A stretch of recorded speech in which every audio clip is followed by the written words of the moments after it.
For 1,000 years, the Order of the Sith Lords schemed in the shadows, patiently biding its time and preparing for the day when they would seize control of the galaxy. In all that time, the Sith numbered only 2 members at a time, a master and an apprentice, in adherence to the rule of 2. This doctrine was laid down by Darth Bane, one of the most legendary Sith Lords of all time. In fact, Bane was arguably the most important figure in the history of the Sith, believed by many to have been the Sith'ari, the Sith equivalent of the Jedi's Chosen One. He laid the groundwork for the dark side's greatest triumph and fundamentally altered the structure and operations of the Sith Order in a way that made it more stable and capable than ever before.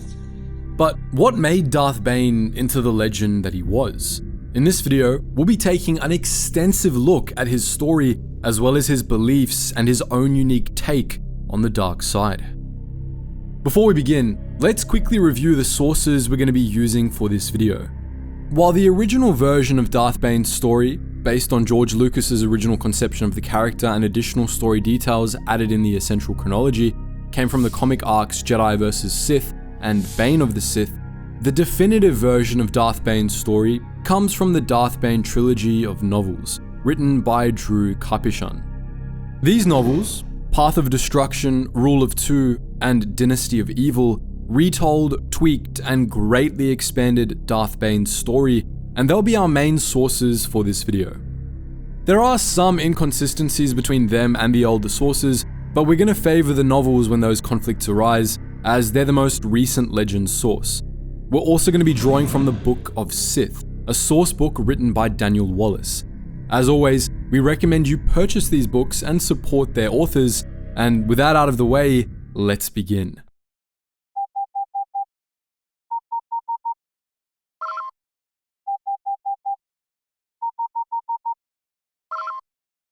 Attention, Sergeant on deck! Once, the man who would become Darth Bane was known as Dessel, a cortosis miner living on the miserable, corporate-run mining planet Apatros. Dessel was born 1,026 years before the Battle of Yavin during the Dark Age of the Republic, a time of chaos and instability for the galaxy. For nearly 1,000 years, the new Sith Wars had raged across known space, and a series of successive Sith cults had steadily worn down the Republic until it barely existed anymore. In 1100 BBY, the Republic had abandoned most of the galaxy, leaving many remote regions on their own. The lucky ones were protected by the Jedi. The others were left at the mercy of pirates and Sith. But Apatros was one of the few planets in the Outer Rim where the Republic maintained a tenuous presence, as the cortosis from its mines was essential to the Republic war effort, such as it was. But life on Apatros was hard. The planet's mines were corporate-run and greedily managed, leaving the miners to live and work in squalid conditions. Cortosis mining was brutal work on its own. The ore had to be mined by hand with hydraulic jacks, which wore out quickly and kicked up clouds of cortosis dust that made its way into the bodies of the miners, killing them before their time. Short of forced labor, it was one of the worst possible ways to live, and for the first 20 years of his life, it was all Dessel knew. He had spent his whole childhood on Apatros, and he had started work in the mines at age 16. Dessel was raised by a single father, a man named Hurst, after his mother died in childbirth. Hurst was abusive, and he and his miner friends all picked on Dessel relentlessly, giving him one of the worst upbringings a man could ask for. Hurst also gave Dessel the name that future generations of Sith would revere him by. To quote from Path of Destruction, Hurst had called him by that name when he was drunk. Bane. He blamed his son for his wife's death, blamed him for being stuck on Apatros. He considered his only child to be the bane of his existence, a fact he'd tended to spit out at Des in one of his drunken rages. But Dessel also had a gift, one that went unnoticed for many years. Though neither he nor his father knew it, Dessel was strong in the Force, and over the course of years of hard living and constant mistreatment, he had unconsciously begun to feed this hidden power with deep-rooted anger and hatred. One day, when he was 18, after an especially savage beating from his father, this fury boiled over. At the time, Dessel didn't understand fully what had happened here, but years later, after reliving that night in a dream in the Academy on Korriban, he realized that he had committed his first murder that night, through the power of the dark side of the Force.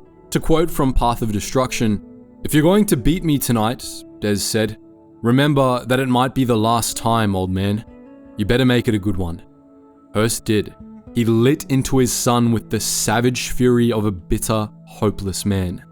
He broke his nose, he blackened both eyes, he knocked out 2 of his teeth, split his lip, and cracked his ribs. But throughout it all, Des never said a word, and he didn't shed a single tear. That night, as Des lay in his bed, too bruised and swollen to sleep, a single thought kept running through his mind, drowning out the loud, drunken snores of Hurst passed out in the corner. "I hope you die, I hope you die, I hope you die." He'd never hated his father as much as he did at that moment. He envisioned a giant hand squeezing his father's cruel heart. "I hope you die, I hope you die, I hope you die." The words rolled over and over, an endless mantra, as if he could make them come true through sheer force of will. "I hope you die, I hope you die, I hope you die."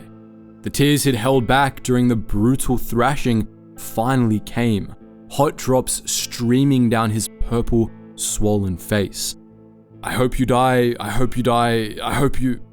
Bane woke with a start, his heart pounding and his body bathed in terror sweat as he thrashed against the covers tangled around his legs. For a brief second, he thought he was back on Apatros in the cramped room filled with Hurst and the overwhelming stench of booze. Then he realized where he was, and the nightmare began to fade. A horrible realization swept in to take its place. Hurst had died that night. The authorities had ruled it a natural death. A heart attack, brought on by a combination of too much alcohol, a life working in the mines, and the overexertion of nearly beating his own son to death with his bare hands.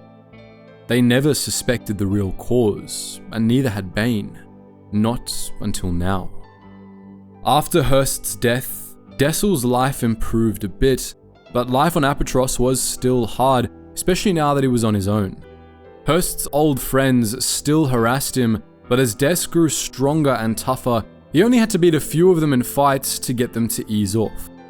Still, Dessel wasn't a popular man on Apatros.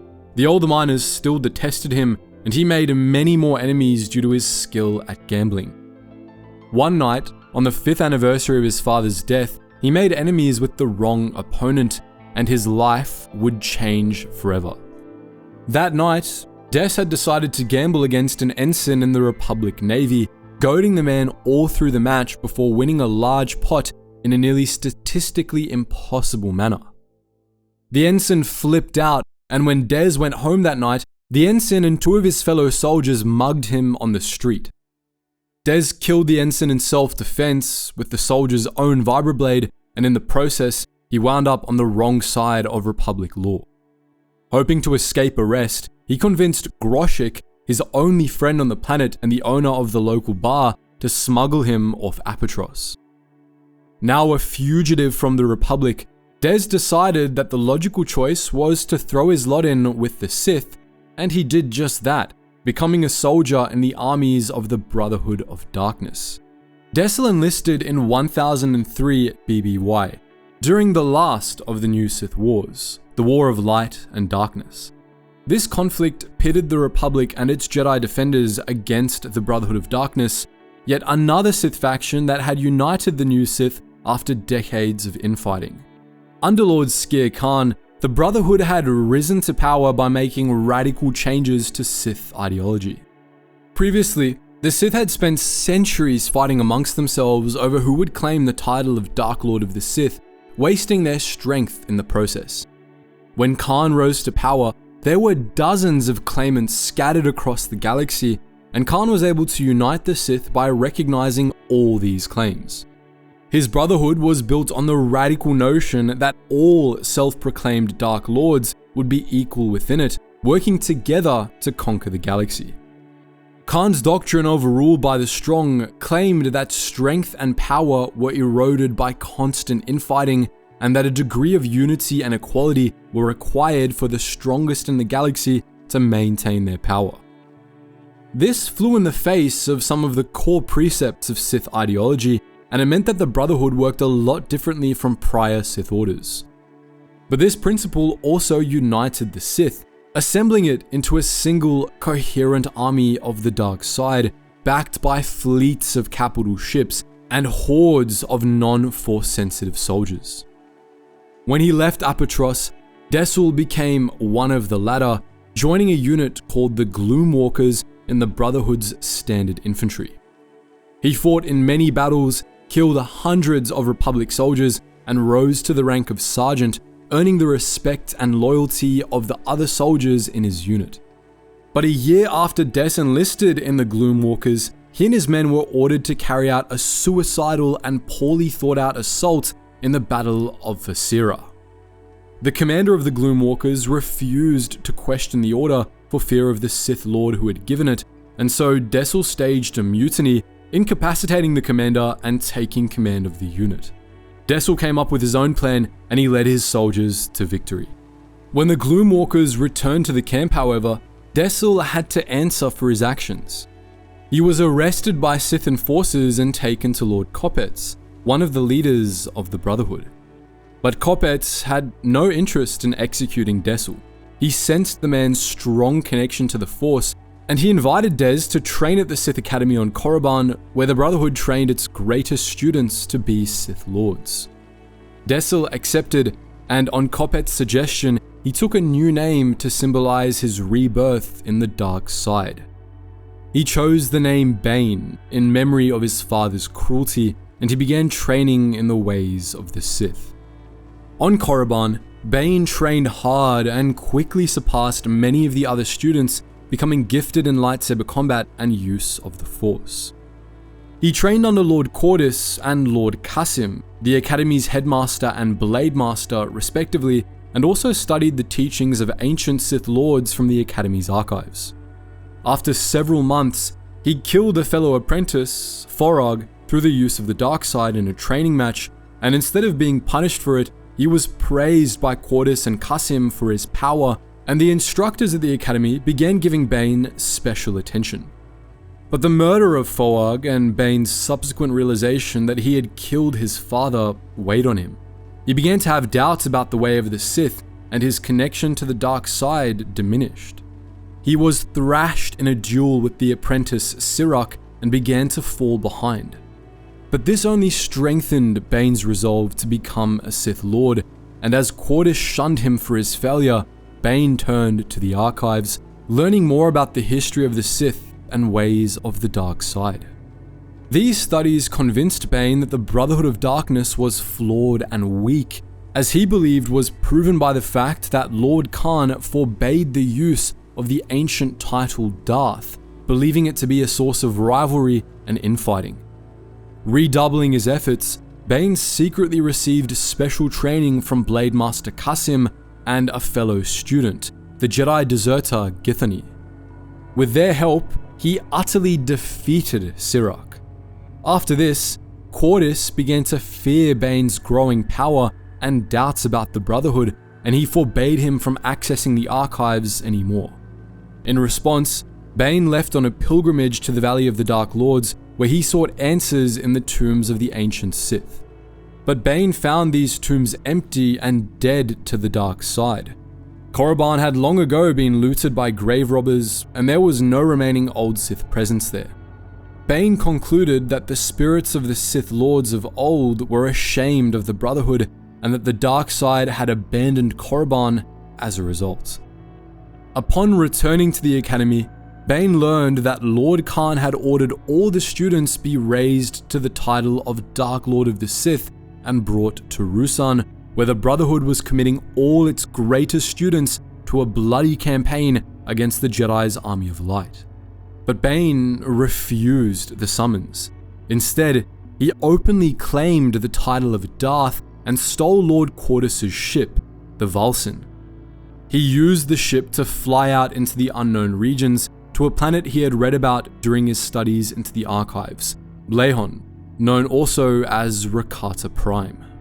There, Bane journeyed to the Temple of the Ancients, a place strong in the dark side, steeped in the history of the Rakata and the Sith. There in the catacombs, Bane found the long-forgotten holocron of Darth Revan. He spent weeks studying it, learning all he could of the ways of an older generation of Sith, a purer generation of Sith, as he believed. It was Revan's holocron that taught Darth Bane what he came to understand as the essential truth of the Sith, the cornerstone of his own philosophy, as detailed in Path of Destruction. Those who accept the power of the dark side must also accept the challenge of holding onto it. By its very nature, the dark side invites rivalry and strife. This is the greatest strength of the Sith. It culls the weak from our order. Yet, this rivalry can also be our greatest weakness. The strong must be careful lest they be overwhelmed by the ambitions of those beneath them working in concert. Any master who instructs more than one apprentice in the ways of the dark side is a fool. In time, the apprentices will unite their strength and overthrow the master. It is inevitable, axiomatic. That is why each master must only have one student. This is also the reason there can only be one Dark Lord. The Sith must be ruled by a single leader, the very embodiment of the strength and power of the dark side. If the leader grows weak, another must rise to seize the mantle. The strong rule, the weak are meant to serve. This is the way it must be. Fearful of Bane's growing power, Lord Khan dispatched Qas-Im to Lehon to kill Bane, but Bane defeated his former master in a duel. Once this was done, Bane left Lehon with a single goal: to cast down the Brotherhood of Darkness and remake the Sith, undoing the heresies Lord Khan had inflicted upon them. In keeping with the ways of the Sith, however, Bane kept this goal secret. Instead, he sent a message to Khan, telling him that he planned to rejoin the Brotherhood at Ruusan. Khan, fearful of Bane's power, dispatched Githany to assassinate him. She nearly succeeded during an encounter on Ambria where she poisoned Bane with a kiss. But Bane was able to find a local healer, Caleb, who had come to Ambria to help those wounded by a battle there. Caleb refused to heal the Sith Lord, but Bane got him to cooperate by threatening to torture his young daughter. Darth Bane then finally arrived on Ruusan, where Lord Khan was forced to accept him into the Brotherhood's camp in spite of Bane's mockery of Khan and his teachings. Bane urged the Sith to rely on the dark side instead of conventional tactics in the coming 7th Battle of Ruusan, and Khan initially agreed. Bane led Khan's Sith Lords in a ritual at the onset of the battle, creating a fearsome, dark side-fueled force storm that tore through Ruusan's wilderness and scattered the army of light. But instead of keeping up the ritual and destroying the Jedi once and for all, Khan ended it prematurely, opting to finish the Jedi in a conventional attack for fear of Bane's power. In retaliation, Bane contacted the Admiral of the Sith fleet above the planet and instructed her to engage Republic forces, allowing a fleet of Jedi reinforcements to descend on Ruusan and utterly rout the Brotherhood's armies. He also murdered Quartus after the Dark Lord offered his allegiance, deeming him to be weak. When Khan returned to camp, dispirited and beaten, Bane manipulated him into using a powerful but suicidal dark side technique he had learned from Revan's holocron, a thought bomb. Khan assembled all the Sith Lords he had left and brought them to a cave deep beneath one of Ruusan's valleys, where they began the ritual to create the thought bomb. Bane had led Khan to believe that the thought bomb would only make him and his followers more powerful, allowing them to defeat the Jedi and then come back to kill Bane. Instead, when Khan detonated the thought bomb, he and the rest of the Sith Lords were killed, along with 100 Jedi and many soldiers on both sides. With that, the 7th Battle of Ruusan came to an end, as did the new Sith Wars as a whole. With Khan and all his Sith dead, the Brotherhood of Darkness ceased to exist. Its armies scattered, and its few remaining lesser Sith were slain. It seemed like the Sith had been completely destroyed, and the Jedi and the Republic were victorious. In the years to come, the Republic would rapidly rebuild, and the Jedi would believe they had finally won their ancient conflict with the Sith. But their victory was incomplete. Darth Bane had survived. Khan had ordered him to remain at the camp while he and the others detonated the thought bomb, as Khan planned to come back and kill Bane afterwards. Instead, Bane became the sole surviving Sith Lord, now free to rebuild the Sith as he saw fit. Allowing the Jedi to believe that he had been killed along with the rest, Bane established his new order of the Sith Lords in secret, planning to work from the shadows to rebuild the Sith and set them on the path to victory. The Order of the Sith Lords would be governed according to Bane's take on Sith ideology. Bane maintained that this understanding of the Sith way wasn't an innovation on his part, but rather a return to the ways of the great Sith Lords of old, the likes of Naga Sadow, Exar Kun, and Darth Revan, to the Sith as they were before the weakness and heresy of later generations diluted the strength of the Order. Baneite Sith philosophy was thus based heavily on the teachings of Darth Revan, but with a number of enhancements based on the lessons learned from the failures of the new Sith Wars. The crux of Darth Bane's philosophy was the Rule of Two, the first and foremost law of his new Sith Order. Two there should be, no more, no less. One to embody power, the other to crave it. In a longer tract, also titled The Rule of Two, Darth Bane expanded on why he believed this rule was necessary and the true meaning behind it. To quote the relevant passage, as collated in the Book of the Sith, "The Force is not fire, it is venom." And that simple maxim is the entirety of Sith philosophy. What Lord Khan and my other lesser predecessors could not understand is that such a fundamental truth is not evidence of insight on my part, but rather stupidity on their part. The Force is not fire. It can't be passed from one user's lit torch to another's and another's until an entire hemisphere is illuminated with the blaze of 1,000,000 lights. This is what Khan foolishly believed, and all Sith Lords before him for the past 1,000 years. It is why the once mighty Sith fell apart long before the defeat at Ruusan. When all carry a flame, no matter how dim and guttering it may be, they soon conclude that they are the brightest stars around which all others must orbit. Infighting follows, and Jedi victory becomes inevitable. No, the Force is venom. If it is poured into many cups, it loses its potency until it becomes so diluted it is merely an irritant. Yet pour those cups back into a single vessel, and you'll have the power to stop a great dragon's heart.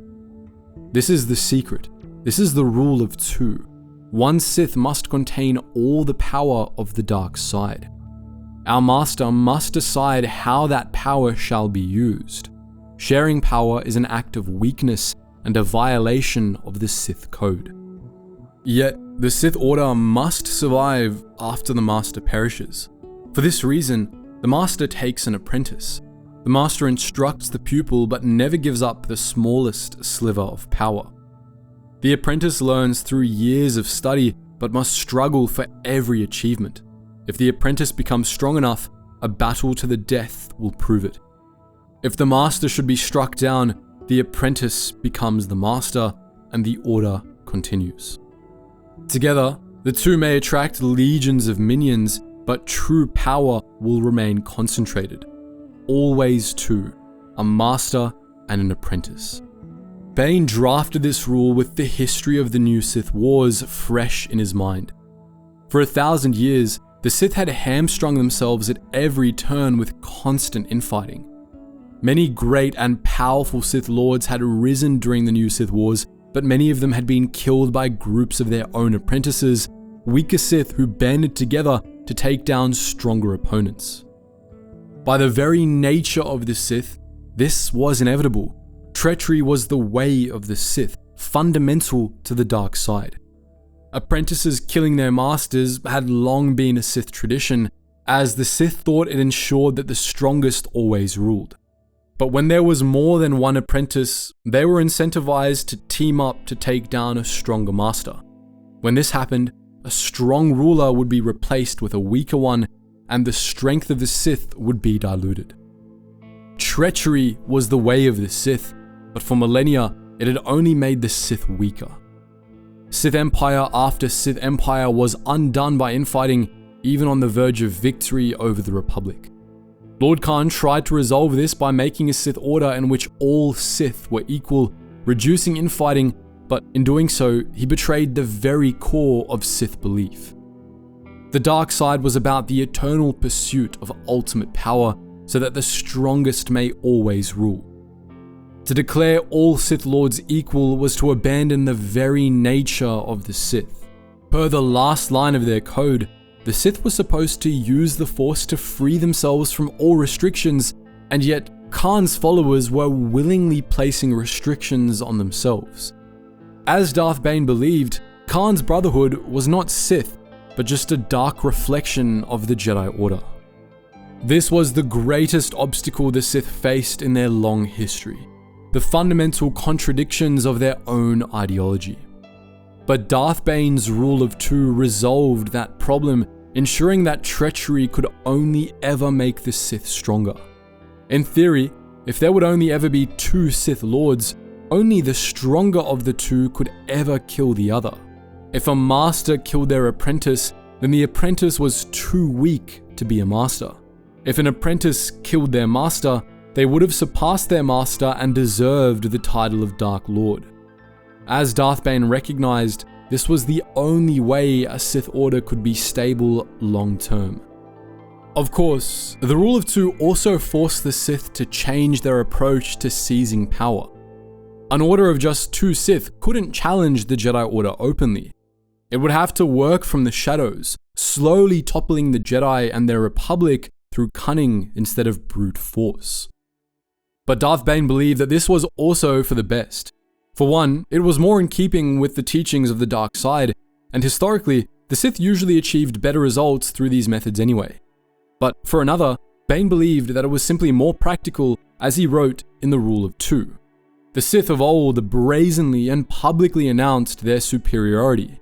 In this, they were correct. They were mistaken though if they thought no legion of enemies would rise up against them. Under the Rule of Two, the Sith will operate in secrecy, feeding the belief that the Sith are a thing of the past, forgotten in their graves on Ruusan. We must not make our presence known. Darth Bane thus laid down the Sith grand plan.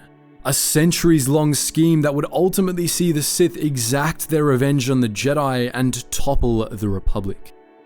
Bane knew that he would never live to see such a plan unfold, but this wasn't really a problem for him.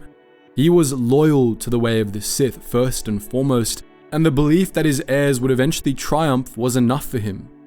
Bane firmly believed that the way of the Sith came first, before ego or personal pride.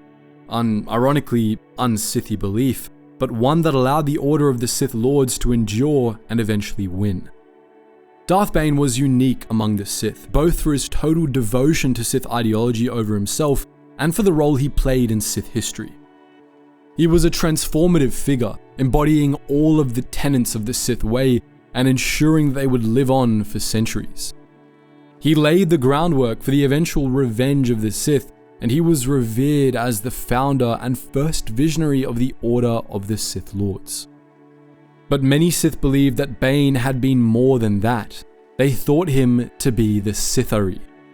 The concept of the Sith'ari predated the coming of the first Lords of the Sith, first laid down by Kisai priests on Ziost during the age of the Sith purebloods. The Sith'ari was the perfect being that Sith prophecies claimed would embody the dark side and change the Sith forever, analogous to the Jedi's chosen one. When translated, the prophecy of the Sith'ari was as follows. The Sith'ari will be free of limits. The Sith'ari will lead the Sith and destroy them. The Sith'ari will raise the Sith from death and make them stronger than before. Darth Bane was this long-awaited being. He was a man who had freed himself of all limitations, those of the Republic, those of the Brotherhood's doctrines, and all others that any sought to impose upon him. He destroyed the Sith on Ruusan, but he also rebuilt the Order, making them stronger than before. Darth Bane was the ultimate Sith Lord, and because of him, the Sith would one day rule the galaxy. After the 7th Battle of Ruusan, Darth Bane was left victorious, but he still needed an apprentice in order to fulfill his vision. Luckily for him, he found one pretty quickly. While aimlessly wandering the wastes of Ruusan, he happened upon a young girl standing over the bodies of 2 Jedi. Her name was Zannah, and she had originally been taken to Ruusan by the Jedi only to be separated from them. She had befriended an indigenous creature, a bouncer called La, who had helped her survive in the midst of all the destruction.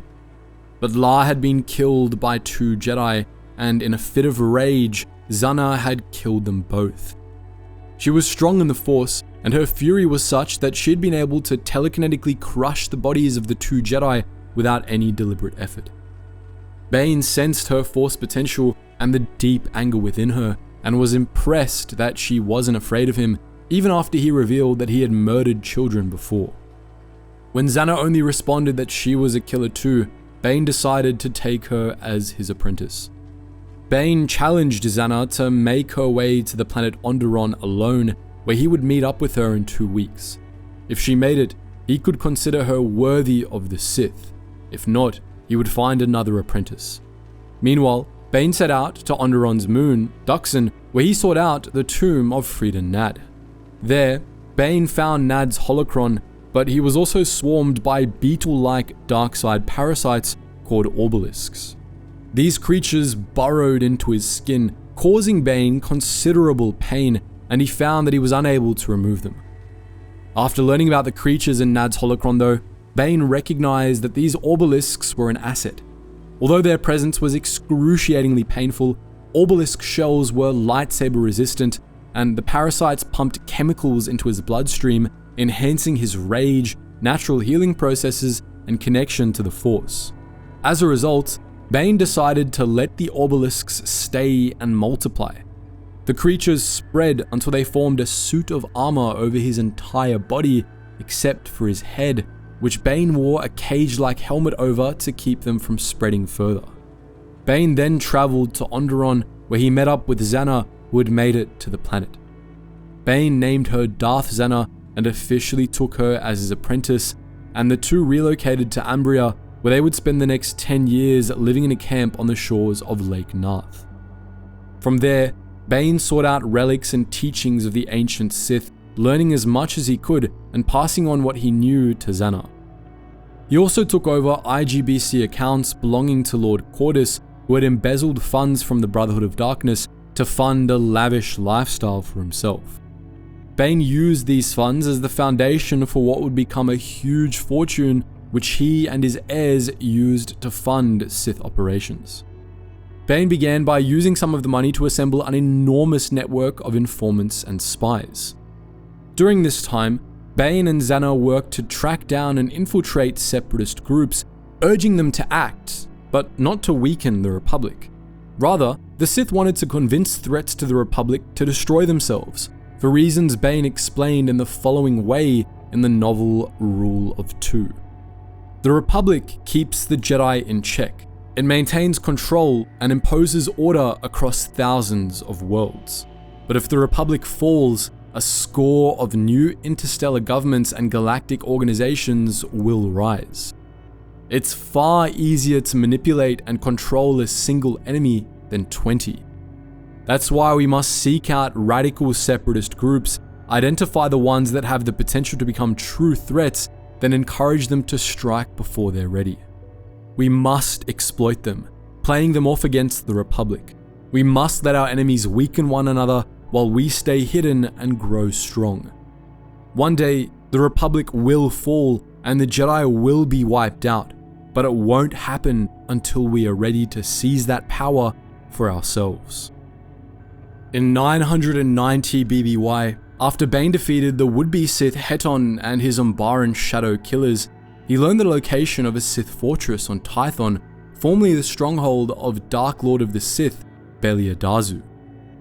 Led to believe that Darzu's holocron contained the secrets of making holocrons, which had eluded Bane thus far, he set out in search of the fortress. He found it, laid claim to Darzu's holocron, and learned the secrets he was after, but he was soon joined there by Darth Zannah, who revealed that there was trouble over the horizon. Zannah had been identified by her cousin, Darovit, who had reported her and her master's existence and Sith status to the Jedi. Bane and Zannah were cornered in Darzu's fortress by a team of 5 Jedi. Zannah managed to slay 2 of them, while Bane killed another and fatally wounded a 4th. As Bane moved to kill the last Jedi with a barrage of Force lightning, however, the one he had wounded sealed him inside a Force bubble, redirecting Bane's own lightning back on him. Bane was electrocuted back into unconsciousness by his own Force lightning, and his obelisks were all killed. This was a serious problem for Bane, as when an obelisk died, it released toxins into the bloodstream of its hosts. Zannah quickly finished off the remaining Jedi, and then she took Bane back to Ambria, where she sought out the healer Caleb, who Bane had coerced into healing him a decade prior. Caleb agreed to heal Bane on the condition that Zannah repent and turn herself and her master over to the Jedi, and Zannah agreed. Caleb was able to remove the obelisks and heal Bane, and Zannah sent a message to the Jedi informing them that Darth Bane was on Ambria. Before the Jedi came, however, she murdered Caleb, used the Force to drive Darovit mad, and gave him a lightsaber before she and her master hid beneath Caleb's hut. When the Jedi arrived, Darovit attacked them, and the Jedi killed him easily. Believing that they had slain Darth Bane, the Jedi left, convinced that the Sith were finally defeated. In reality, both Bane and Zannah were still alive, and they would continue to further their plans for the next decade. In the years that followed, Bane and Zannah relocated to Ciutric 4, where they acquired a mansion and amassed a fortune while posing as wealthy merchants. Under the guise of being a collector of antiquities, Bane continued to amass Sith artifacts, and he made a holocron of his own as well. But by 980 BBY, Darth Bane was facing a new crisis.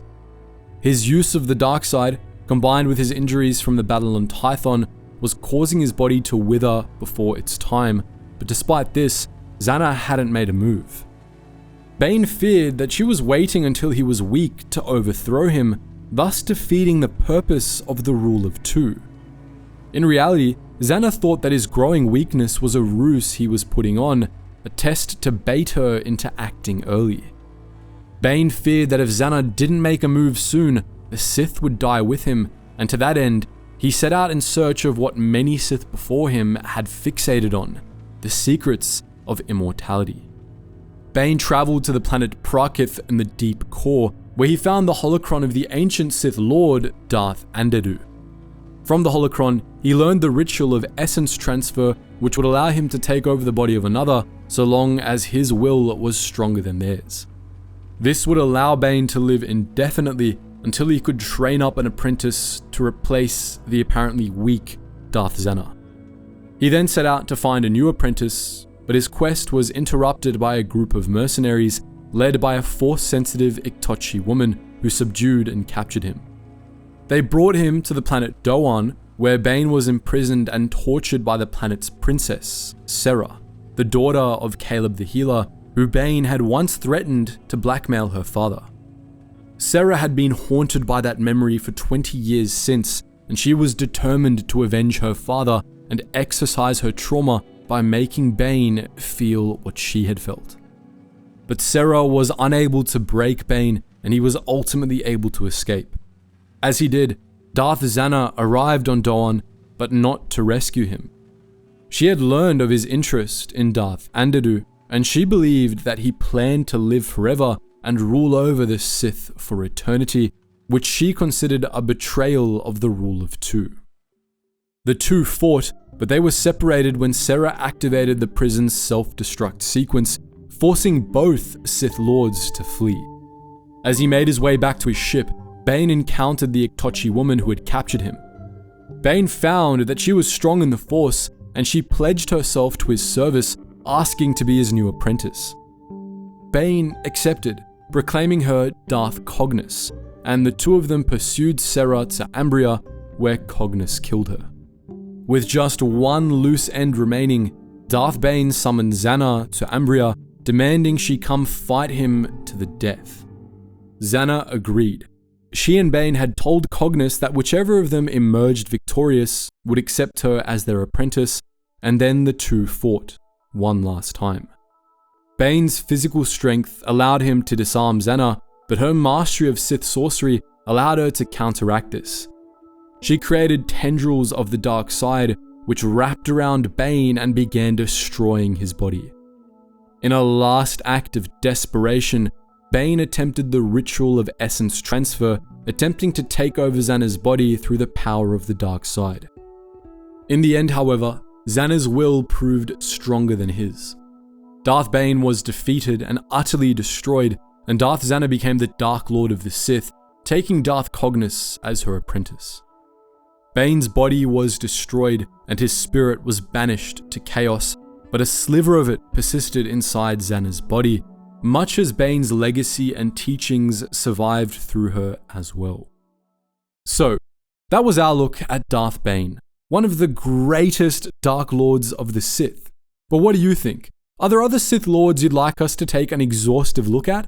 Feel free to post your thoughts in the comments section below. And as always guys, thank you so much for watching, and I hope to see you in the next video.